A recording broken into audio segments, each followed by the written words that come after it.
Hello everyone, welcome to my channel. NEET physics 2024 की chapter wise preparation में ये day number 15 है, जहां पर हम डिस्कस करने जा रहे हैं सर्कुलर मोशन चैप्टर के बेसिस के ऊपर असर्शन रीजन टाइप के क्वेश्चंस को।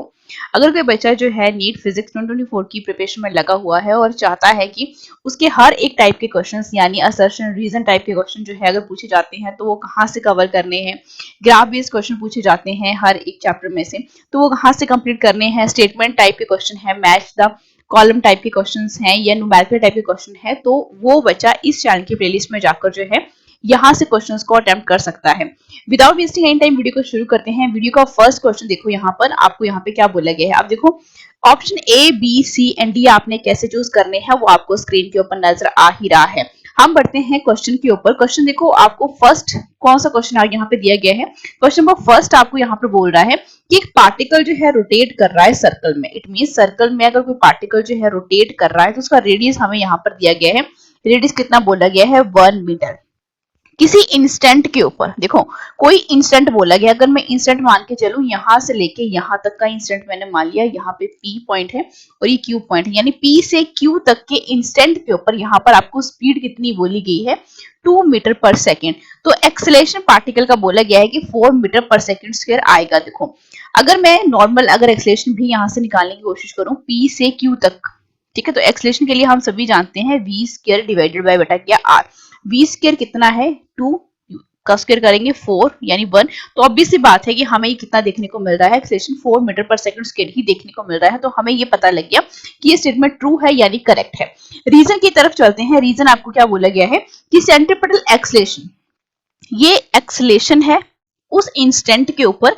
यहाँ पे सेंट्रीपिटल एक्सेलरेशन के बारे में बात हुई है, तो यहाँ पर बोला गया है कि वो कितना आपको सेंट्रीपिटल एक्सेलरेशन यानी ए सी भी कितना बोला गया है, 4 मीटर पर सेकेंड का square towards the centre of the earth. मतलब यहाँ पे जो सेंट्रीपिटल एक्सेलरेशन है, ठीक है, उस इंस्टेंट के ऊपर मतलब वो कहाँ को नजर आ रहा है आपको, टुवर्ड्स द सेंटर यानी ए सी 4 मीटर पर सेकेंड के लिए आपको दिया गया है। तो ये स्टेटमेंट भी क्या है, पूरे तरीके से ट्रू है। अब दोनों स्टेटमेंट जो ट्रू आ जाती हैं तो हम ये देखते हैं कि क्या रीजन की मदद से हम असर्शन को एक्सप्लेन कर सकते हैं। और बहुत से बच्चे क्या करेंगे, यहाँ पर ऑप्शन नंबर ए को जरूर पिक करेंगे। देखो बेटा, कंसेप्ट वाइज जब आप चलते हो तब आपके क्वेश्चन जो है वो बिल्कुल राइट होते हैं। यहाँ पर हम किसकी बात कर रहे हैं, सर्कल की बात कर रहे हैं। एंड सर्कल में दो टाइप के एक्सेलरेशन देखे जाते हैं। एक देखा जाता है आपका सेंट्रीपिटल एक्सेलरेशन, एक देखा जाता है आपका टेंजेंशियल एक्सेलरेशन। अब एक्सेलरेशन यानी ए यहाँ पर दिया गया है। अगर मैं नॉर्मल एक्सेलरेशन की बात करूं तो वो इन दोनों के सम के बराबर होता है। देखो तो एक्सेलरेशन जो है, नॉर्मल एक्सेलरेशन आपको यहाँ पर इतना दिया गया है, आपको ये वाला एक्सेलरेशन भी दिया गया है। तो क्या किसी भी तरीके से इस दोनों स्टेटमेंट में क्या टेंजेंशियल एक्सेलरेशन का यहाँ पर रोल है या यहाँ पर बोला गया है, तो बिल्कुल भी नहीं। जब थर्ड क्वांटिटी की हमें यहाँ पे कोई भी इंफॉर्मेशन नहीं दी गई है और यहाँ पर एक्सेलरेशन की बात हुई है, यहाँ पर सेंट्रीपिटल एक्सेलरेशन की बात हुई है, तो हाँ ये हो सकता है कि आपका जो एक्सेलरेशन उस इंस्टेंट के ऊपर जो है आपको देखने को मिल रहा है वो आपका सेंट्रीपिटल एक्सेलरेशन के बराबर हो सकता है, ये कंडीशन हो सकती है। लेकिन किसी भी तरीके से जब आपको टेंजेंशियल एक्सेलरेशन की इंफॉर्मेशन नहीं दी गई है तो हम रीजन की मदद से एक्सर्शन को क्या नहीं कर सकते हैं, एक्सप्लेन नहीं कर सकते हैं, क्योंकि यहाँ पर दो कॉन्सेप्ट यूज हो गए। एक हो गया आपका सेंट्रीपिटल एक्सेलरेशन जो कि रीजन में है, और यहाँ पे किस एक्सेलरेशन की बात हुई है, एक्सेलरेशन यानी एक्सेलरेशन का टाइप नहीं बताया गया है। तो यहाँ पर कौन सा ऑप्शन सही हो जाएगा, ऑप्शन नंबर बी, यानी असर्शन एंड रीजन जो है दोनों करेक्ट है।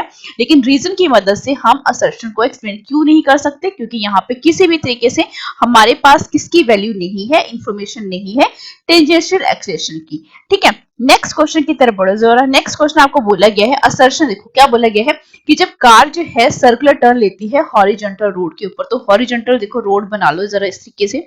ठीक है, कोई भी आपको कुछ भी स्टेटमेंट दी गई हो, सबसे पहले आप उस स्टेटमेंट की या उस क्वेश्चन को क्या करो, थोड़ा सा विजुलाइज करके उसकी डायग्राम बनाओ। ठीक है, यहाँ पर कोई गाड़ी जा रही है तो मैंने इस तरीके से ये गाड़ी जो है मान ली और इसने क्या किया, फिर टर्न ले लिया, सर्कुलर टर्न लिया हॉरिजॉन्टल रोड के ऊपर। तो नॉर्मल रिएक्शन जो है इनर व्हील मतलब अंदर वाले जो टायर होंगे, मतलब टायर जो है अब थोड़े अंदर की तरफ होंगे ना इस तरीके से। ठीक है, अंदर की तरफ जो व्हील है, ठीक है, वहां पे जो नॉर्मल रिएक्शन प्रोड्यूस्ड होगा इनवर्ड। ठीक है, नॉर्मल रिएक्शन मैंने यहां मान लिया। और जो बाहर की तरफ टायर होंगे, ठीक है। नॉर्मल डायरेक्शन, किसका नॉर्मल डायरेक्शन ज्यादा होगा, अंदर वाले व्हील का या आपके बाहर वाले व्हील का। तो ऑब्वियसली बात है कि जब हम सर्कुलर टर्न ले लेते हैं अंदर की तरफ, तो बेटा हमारा जो पहिया है वो तो घूम गया, ठीक है। तो वहां पर आपका नॉर्मल डायरेक्शन जो है वो बाहर वाला क्या होता है, ज्यादा होता है, ठीक है। अंदर वाला क्या हो जाएगा, कम हो जाएगा। और ये क्वेश्चन जो है मैंने इससे पिछले वाली वीडियो में आपको कवर भी करवाया है, जहां पर हमने डायग्राम टाइप के क्वेश्चन भी देखे थे, ठीक है। तो यहाँ पर ये स्टेटमेंट जो है वो क्या है, इनकरेक्ट है। इनकरेक्ट मतलब यहाँ पर मैं इसको फॉल्स मान लेती हूँ, ठीक है। ग्रेटर नहीं होता है बल्कि क्या होता है, वो लेस देन होता है, ठीक है। ये भी मैंने आपको बता दिया।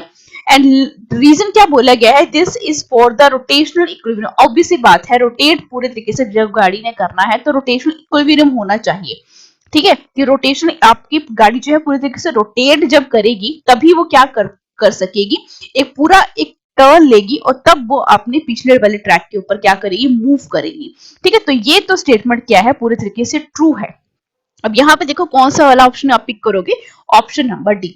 असर्शन इनकरेक्ट है क्योंकि इनर जो आपका नॉर्मल डायरेक्शन होता है वो कम होता है as comparison to the outer normal direction, ठीक है। और ये क्वेश्चन मैंने पिछली वाली वीडियो में, अगर किसी ने बहुत अच्छे तरीके से समझना है तो आप पिछली वाली वीडियो मेरी देख सकते हैं, लेकिन फिर भी मैंने यहाँ पर आपको एक्सप्लेन कर दिया है कि ऐसा क्यों होता है, ठीक है। नेक्स्ट थर्ड क्वेश्चन के ऊपर आ जाओ। बोला गया है असर्शन, देखो बोला गया कि एक बॉल को आपने टाइट कर दिया थ्रेड और वो सर्कुलर मोशन जो है वो कर रही है, ठीक है। बड़ा ही सिंपल है, इसको विजुअलाइज करते चलो।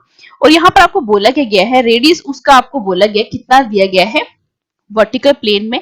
इट मीन्स आपने क्या किया, एक इस तरीके से बांधा है और इसको थोड़ा सा क्या करे साइड, तो वर्टिकल मतलब इस तरीके से ये क्या कर रहा है, मूव कर रहा है, टू एंड फ्रो मोशन में जा रहा है, ठीक है। तो अभी से बात है, जब वर्टिकल प्लेन की बात होती है तो यहाँ पे हम लोएस्ट पॉइंट की बात करते हैं जहां पर टेंशन क्या रहती है, ठीक है, या स्पीड की बात करते हैं। तो मैंने ये मान लिया कि आपकी यहां से लेके जब यहां तक ये थ्रेड गया, ठीक है, वर्टिकल प्लेन है, तो डिफरेंस पूछा गया है maximum and minimum tension in the thread is independent of the speed of the wall at the lowest position। lowest position के ऊपर आपको यहाँ पे स्पीड भी बोली गई है। तो नॉर्मल अगर मैं बात करूं, ठीक है, यहाँ पर आपका जब ये पहुंचेगा, ठीक है, पूरा एक टर्न मान लेती हूं मैं, ठीक है, ये पूरा टर्न मान लिया सर्कुलर वर्टिकल। तो एक बार यहाँ पर रहेगा आपके पास जो बॉल है, एक बार आपका यहाँ पे रहेगा, ठीक है। इस यहाँ पर मैंने मान लिया कि ये लोएस्ट पॉइंट है और ये क्या है बेटा, आपका हाईएस्ट पॉइंट है। लोएस्ट पॉइंट के ऊपर मैंने वेलोसिटी यू मानी क्योंकि ये लोएस्ट पोजीशन की ये वेलोसिटी है और ये दी भी गई है, ठीक है। एंड फाइनल जो आपका हाईएस्ट पॉइंट है वहां पर मैंने वेलोसिटी वी मान लिया, ठीक है। अब यहाँ पर जब यहाँ पर आपकी बॉल होगी तो बेटा टेंशन जो है कहाँ जाएगी, ऊपर की तरफ, रिवर्स डायरेक्शन में, ठीक है। तो यहाँ पर ये टेंशन जो है वो कैसी रहेगी, मिनिमम रहेगी या मैक्सिमम। ऑब्वियसली बात है, यहाँ पर आपको टेंशन मैक्सिमम देखने को मिलेगी और जो ऊपर से वो नीचे की तरफ आएगी, मींस फोर्स जो है नीचे की तरफ लगेगी, तो यहाँ पर जो टेंशन प्रोड्यूस होगी दैट इज टी मिनिमम, ठीक है। अब हमें कुछ नहीं करना है, इसको थोड़ा सा मैं और एक्सप्लेन करती हूँ एक और स्लाइड लेके, ठीक है। अब यहाँ पर देखो हमें टेंशन पता लगी, तो इट मीन्स मैं यहाँ पर अगर ये बोलूं कि हमारे पास हमने क्या करना है, टेंशन निकालनी है, ठीक है। तो मैक्सिमम टेंशन, ठीक है, मैक्सिमम टेंशन हम किस तरीके से निकालते हैं, पिछली वाले डायग्राम के ऊपर जाओ। हमें ये पता होना चाहिए कि टुवर्ड्स द सेंटर में, सेंटर की तरफ जा रही है, तो यहाँ पर आपका कोई भी पार्टिकल जो सर्कुलर ट्रैक में मूव कर रहा है तो अंदर की तरफ बेटा कौन सी फोर्स लगती है, that is centripetal force M V square by. अब ये वी स्क्वायर नहीं है, यहाँ इस पॉइंट के ऊपर आपकी वेलोसिटी जो है यू है, तो ये क्या बन जाएगा, एम यू स्क्वायर। और अगर रेडियस आर बोला गया है तो हम इसको रिप्लेस कर देंगे कैपिटल आर से, ठीक है। लेकिन साथ ही साथ टेंशन जब ऊपर की तरफ लग रही है, ठीक है, तो सेंट्रीपिटल एक्सेलरेशन फोर्स में आपका कौन सा वेट एड हो जाता है, जो इस स्टोन का वेट होगा, दैट इज एम जी, ठीक है। तो यहाँ पर नेक्स्ट स्लाइड में यहाँ पे मैं मेंशन कर देती हूँ, टेंशन जो है force M U square divided by R plus बेटा आपका वेट जो है एडअप हो गया। सिमिलर इसी मैनर में जो आप टी मिनिमम निकालोगे वो क्या रहेगी, मतलब नीचे की तरफ जब आपकी टेंशन आती है ये तो आपके पास ऐसे रहेगा, आपका वेट क्या हो जाएगा माइनस, क्योंकि रिवर्स डायरेक्शन है। अब देखो हमने क्या निकाला है, दोनों में डिफरेंस निकालना है, तो इन दोनों का जो डिफरेंस है मैं मान लेती हूँ डेल्टा टी, ठीक है। डेल्टा टी मतलब मास जो है दोनों में कॉमन है, आर भी जो है वो क्या है, कॉमन है, ठीक है। एम और आर जो है वो कॉमन है, तो अब मेरे पास क्या बनाइए, यू स्क्वायर माइनस, क्योंकि हम यहाँ क्या ले रहे हैं, डिफरेंस ले रहे हैं, तो यहाँ पे डिफरेंस करेंगे तो ये क्या बन जाएगा बेटा, दोनों क्या हो जाएंगे, प्लस हो जाएंगे। तो ये मेरे पास क्या निकल कर आया, मेरे पास डिफरेंस निकल कर आया। अब यहाँ पर ध्यान से देखो कि अगर law of conservation of energy की हम अगर बात करते हैं, ठीक है, ध्यान से देखिए, अगर हम law of conservation of energy की हम यहाँ पे बात कर रहे हैं, तो आपके पास ये m बाय आर और U square by R square जो है ये क्या बन जाएगा, ध्यान से देखते चलना, delta T which is equal to 2mg है, ठीक है। और यहाँ पर u का स्क्वायर, आपके पास जो लोएस्ट पॉइंट के ऊपर जो वेलोसिटी है एंड हाईएस्ट पॉइंट के ऊपर जो वेलोसिटी है, हम जानते हैं दोनों, यहाँ पर जो आपके पास वेलोसिटी रहती है लोएस्ट पॉइंट के ऊपर 5gr एंड जो हाईएस्ट पॉइंट के ऊपर है √gr। अब इनका स्क्वायर कर दो, ये 5gr है और यहाँ पे कितना बन जाएगा, gr, ठीक है। अब gr मतलब यहाँ पे आप इसको क्या कर दो, m, इसको मैं थोड़ा सा और, ठीक है, यहाँ पे आपको समझ में आई गया, delta T which is equal to क्या, m बाय r। अब ये स्क्वायर है, इट मींस हम अंडर हटा देंगे, 5gr में से gr को आप क्या कर दो, सब्ट्रैक्ट कर दो, कितने बने ये 4gr। इट मींस r के साथ r कैंसल हो गया और प्लस बेटा 2mg, तो इट मींस 4mg यहाँ से आए, 2mg यहाँ से आए, तो जो डिफरेंस हमें देखने को मिल रहा है दैट इज 6mg। इस तरीके से हम क्या करते हैं, क्वेश्चंस को सॉल्व करते हैं। अब ध्यान से देखते चलो जरा, स्टेटमेंट के ऊपर आओ, तो डिफरेंस जो है बोला गया इंडिपेंडेंट है किसकी, स्पीड के ऊपर। तो यहाँ पे देखो ये जो डिफरेंस आ रहा है किसमें, टेंशंस में, ठीक है, वो किसी भी तरीके से आपके u के ऊपर जो है डिपेंड नहीं कर रहा है, ये सिर्फ और सिर्फ मास के ऊपर डिपेंड कर रहा है and acceleration due to gravity के ऊपर डिपेंड कर रहा है। तो ये स्टेटमेंट हमें क्या देखने को मिली, दिस स्टेटमेंट इज ट्रू, ठीक है। रीजन की तरफ आ जाओ, बोला गया कि एक बॉल जो है जिसका मास m है, tied by the thread undergoing a vertical circular difference minimum and maximum magnitude of the centripetal acceleration of the wall is independent of the speed, lowest point के ऊपर जो है आपको इतनी पोजीशन जो है आपको बोली गई है, ये तो हम सभी यहाँ पे देख ही रहे हैं। तो ये तो है, ये तो क्या है, बिल्कुल एक तरीके से ट्रू स्टेटमेंट है, क्योंकि यही स्टेटमेंट जो है यहाँ पर यूज हुई थी। सेम ही कॉन्सेप्ट है यहाँ पर, इंडिपेंडेंट यहाँ पे भी बॉल लोएस्ट पॉइंट के ऊपर ऐसी ही थी, ठीक है। अब सेंट्रिपेटल एक्सेलरेशन भी यहाँ पे क्या होगा आपका, यहाँ पे इंडिपेंडेंट ही रहेंगे किसी भी तरीके से, ठीक है। सेंट्रिपेटल आप यहाँ पे एक्सेलरेशन भी निकाल के देख सकते हो, हम बार बार जो है यहाँ पे इसको क्या नहीं करेंगे, इस तरीके से हम ये नहीं करेंगे, क्योंकि यहाँ पे फिर से आपके पास लोएस्ट पॉइंट के ऊपर अगर मैं एक्सेलरेशन की यहाँ पे बात भी करूँ, ठीक है, सेंट्रिपेटल एक्सेलरेशन की अगर मैं बात करूं तो वो क्या होता है, v square divided bye r। अब लोएस्ट पॉइंट के ऊपर आपके पास ये जो है क्या आ जाएगा, u स्क्वायर बाय r आ जाएगा एंड हाईएस्ट पॉइंट के ऊपर आपके पास क्या आ जाएगा, v स्क्वायर बाय r। तो अगेन फिर से वही सिचुएशन बन जाएगी और u के ऊपर ये डिपेंड नहीं करेगा, तो ये स्टेटमेंट भी क्या आ गई, ट्रू आ गई।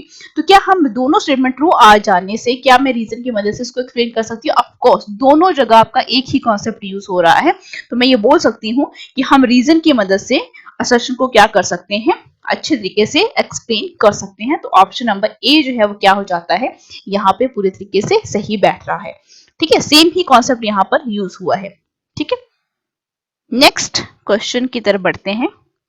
नेक्स्ट क्वेश्चन यहाँ पे बोला गया है, असर्शन क्या बोला गया कि एक and mass, one end of the mass less rod जिसकी लेंथ जो है वो L दी गई है, इज हिंज्ड, ठीक है, so that it is free to rotate, मतलब ऐसे है जिसकी लेंथ L है और ये मतलब फ्रीली क्या कर सकता है, रोटेट कर सकता है, ठीक है, इस तरीके से, ठीक है, फ्रीली जो है रोटेट करता है, यहाँ से यहाँ ले जाओ, यहाँ से यहाँ ले जाओ, वर्टिकल प्लेन की यहाँ पे बात हो रही है।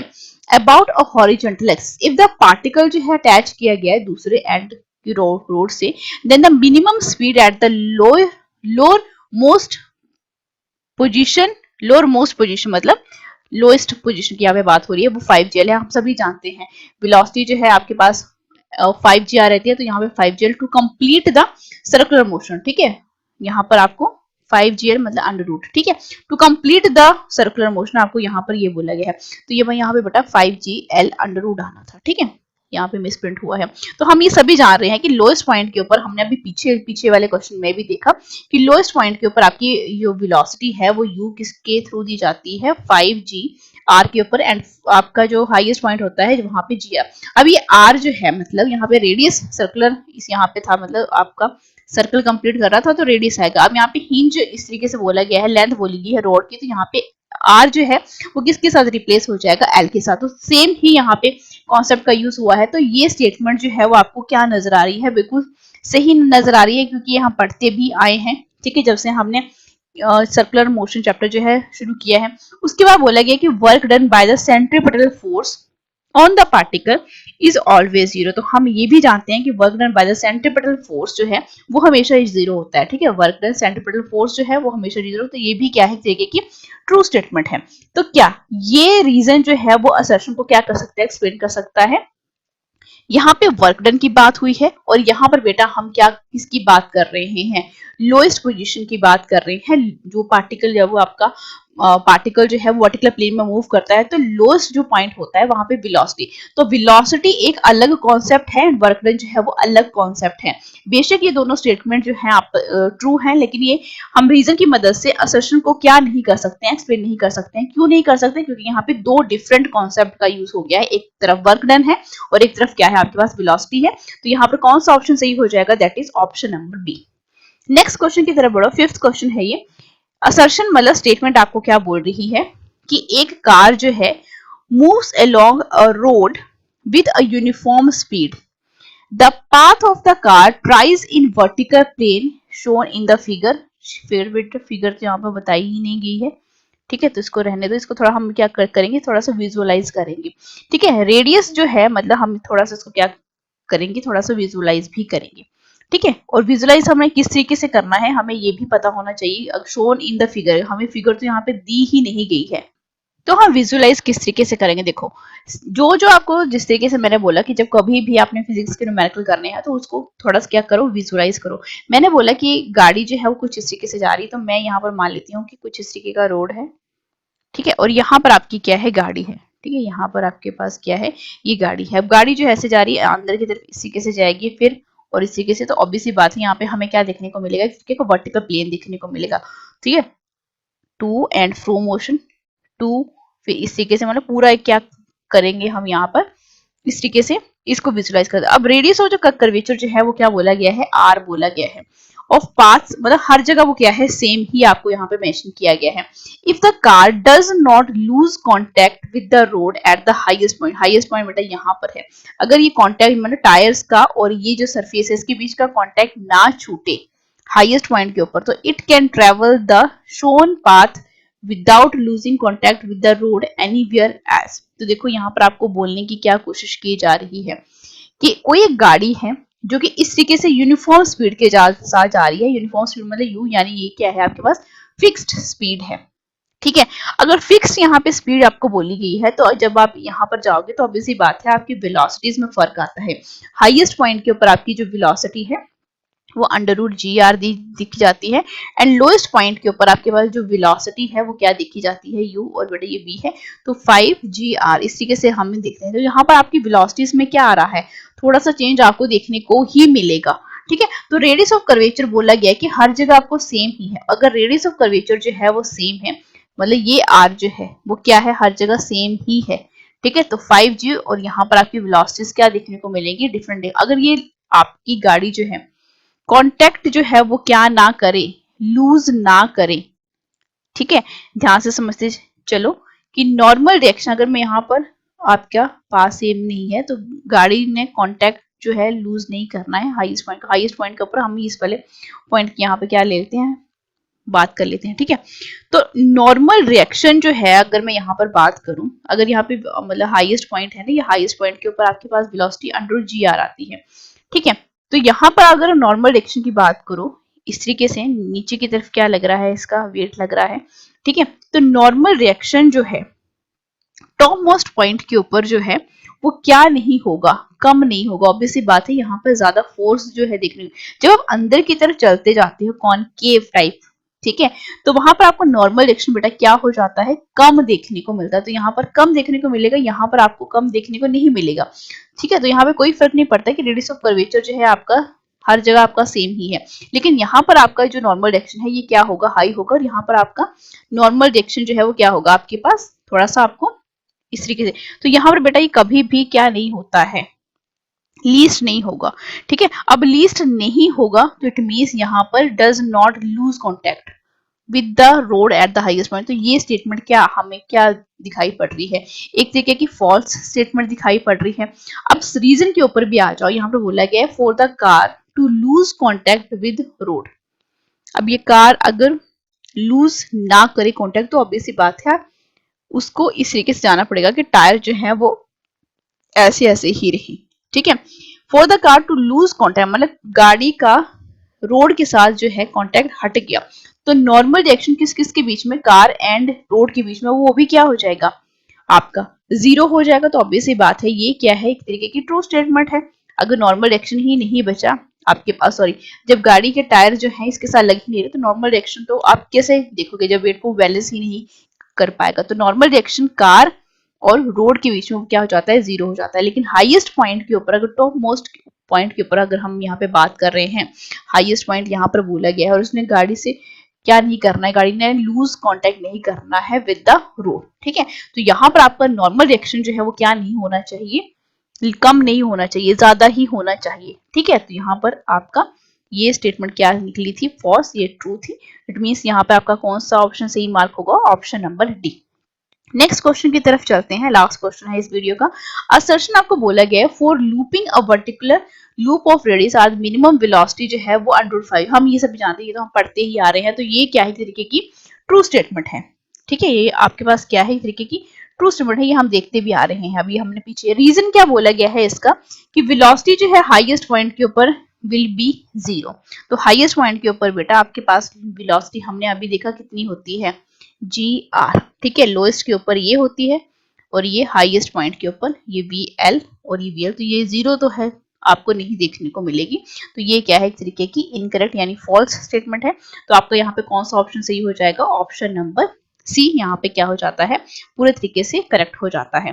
तो ये थे आज के क्वेश्चन, जहां पर हमने ये देखा कि असर्शन एंड रीजन बेस्ड के क्वेश्चन अगर आपको सर्कुलर मोशन चैप्टर से पूछे जाते हैं तो आपने उनको किस तरीके से सॉल्व करना है। और आप अपनी नीट फिजिक्स 2024 की प्रिपरेशन जो है चैनल से कर सकते हैं। यहाँ पर आपको हर एक टाइप का क्वेश्चन जो है वो देखने को मिल जाएगा। एंड जिस तरीके से हमारा ये 100 डेज कि यहाँ पे हम प्रिपरेशन जो मैं आपको करवा रही हूँ, यहाँ पर आने वाले टाइम में आपको वन शॉट वीडियोस भी हर एक चैप्टर की बेसिस के ऊपर देखने को मिलेंगे, जो कि हमने एक ही वीडियो में पूरे चैप्टर की जितने भी इंपॉर्टेंट पॉइंट्स हैं या जितने भी एनसीईआरटी हाइलाइट्स हैं उनको हम डिस्कस जरूर करेंगे। तो आज की वीडियो में सिर्फ इतना ही, मिलते हैं नेक्स्ट वीडियो में। Till then thank you so much, like share and subscribe for more videos.